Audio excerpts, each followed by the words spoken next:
ഓണമല്ലേ വരുന്നത്. അപ്പോൾ സദ്യേൻ്റെ കൂടെ മാങ്ങ അച്ചാർ, നാരങ്ങ അച്ചാർ, ഇതിൽ നിന്നൊരു വ്യത്യാസമായിട്ട് നമുക്കൊന്ന് പിടിച്ചാലോ? ഒരു നെല്ലിക്ക അച്ചാർ തന്നെ നമുക്ക് ഉണ്ടാക്കാം അല്ലേ? അതിലേക്ക് വേണ്ട പണികൾ തുടങ്ങിയാലോ?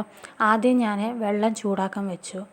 അതിൽ ഞാൻ കുറച്ച് ഉപ്പും പിന്നെ നമ്മൾ മെയിൻ താരമായ നെല്ലിക്കയും കൂടി ഇട്ടിട്ട് ഞാൻ നന്നായിട്ട് തിളപ്പിക്കാൻ വെച്ചു കേട്ടോ.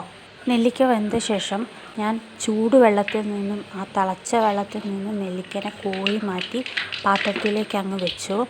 അതിനുശേഷം ഞാൻ ചീഞ്ചട്ടിയിൽ എണ്ണ ഒഴിച്ച് എണ്ണ ചൂടായ ശേഷം കടുകും ഉലുവയും ഇട്ട് പൊട്ടിച്ച് അതിലേക്ക് ഇഞ്ചിയും വെളുത്തുള്ളിയും കരിവേപ്പിലയും ഇട്ടു. പിന്നെ എരിവ് മറക്കാൻ പാടില്ലല്ലോ. എരിവിനായിട്ട് എരിവിൻ്റെ റാണിയെ തന്നെ ഞാൻ പിടിച്ചു, അതായത് കാന്താരി.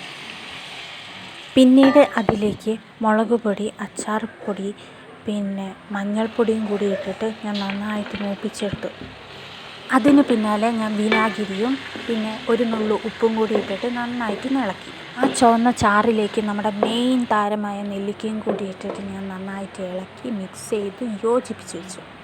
അവസാനമായി ഞാൻ കുറച്ച് കടുകും ഉലുവയും കൂടിയിട്ട് വറുത്ത് പൊടിച്ച് വെച്ചിട്ടുണ്ടായിരുന്നു. അതും കൂടി ഇട്ടിട്ട് നമ്മുടെ അച്ചാർ തയ്യാറായിരിക്കുന്നു.